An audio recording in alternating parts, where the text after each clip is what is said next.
Can people change? Trusting someone is difficult enough without complication. Our story today will tell you why you should tread carefully when things seem too good to be true.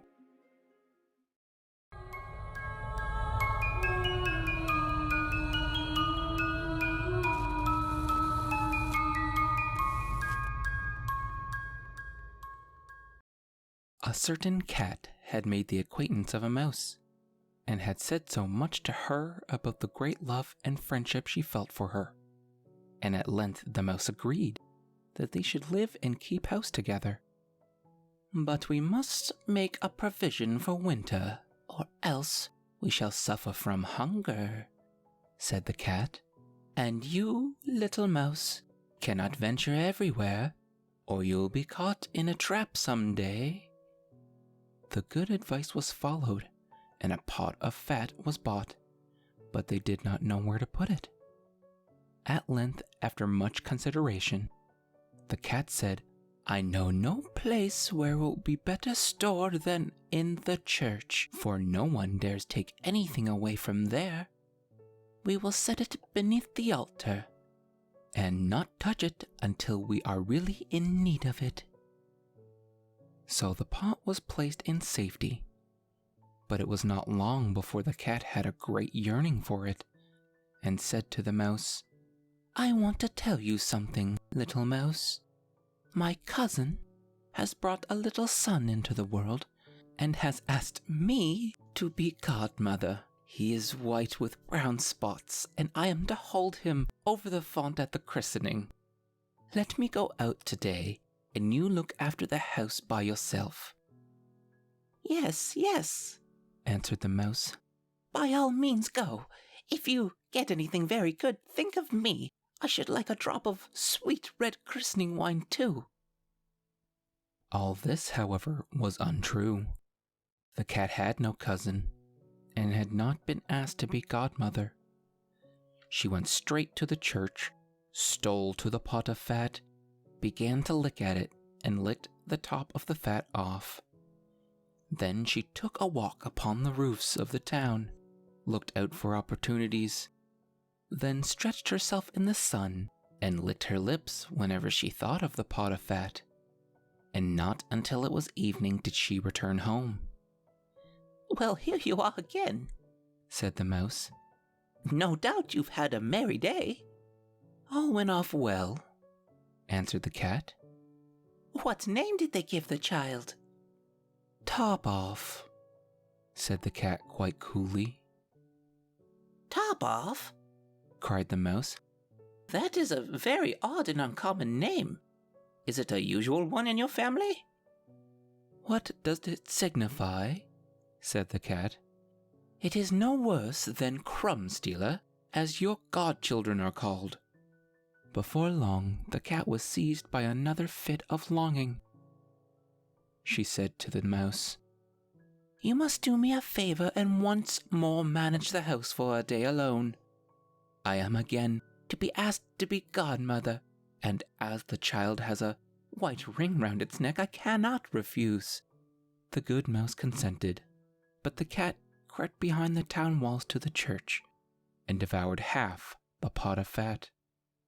"Nothing ever seems so good as to what one keeps to oneself," said she, and was quite satisfied with her day's work. When she went home, the mouse inquired, "And what was this child christened?" "Half done," answered the cat. "Half done? What are you saying? I've never heard the name in my life.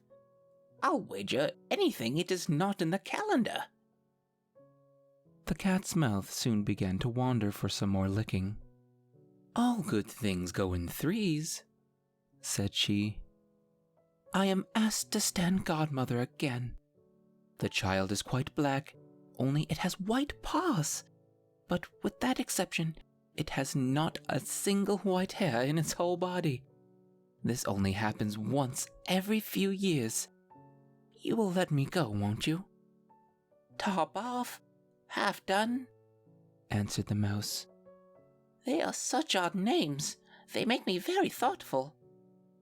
"You sit at home," said the cat, "in your dark gray fur coat and long tail, and are filled with fancies.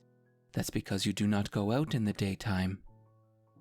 During the cat's absence, the mouse cleaned the house and put it in order, but the greedy cat entirely emptied the pot of fat.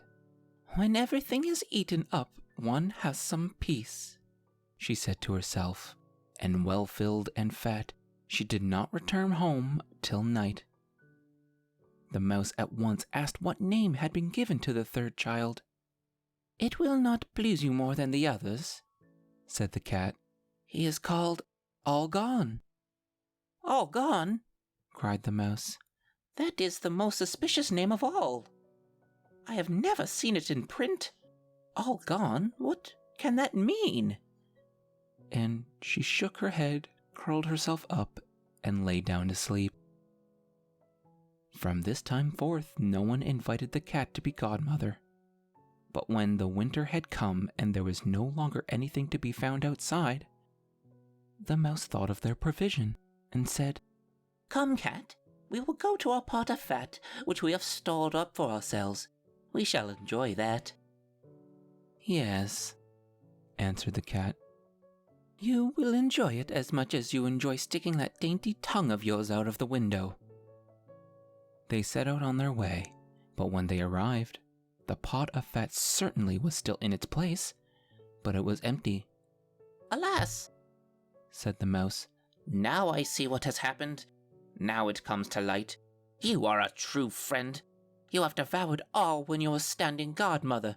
First top off, then half done, then—" "Will you hold your tongue?" cried the cat.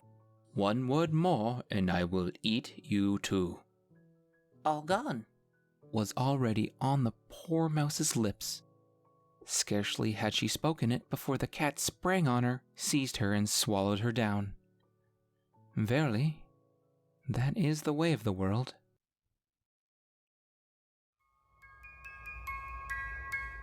If you like this episode, please like, comment, and subscribe.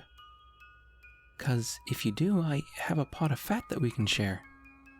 Every episode is uploaded to the SilverThreads podcast, available on most popular podcast platforms. Story suggestions or business inquiries should be emailed to storiesforsilverthreads@gmail.com. Thank you all for listening, and I'll see you next time with another story.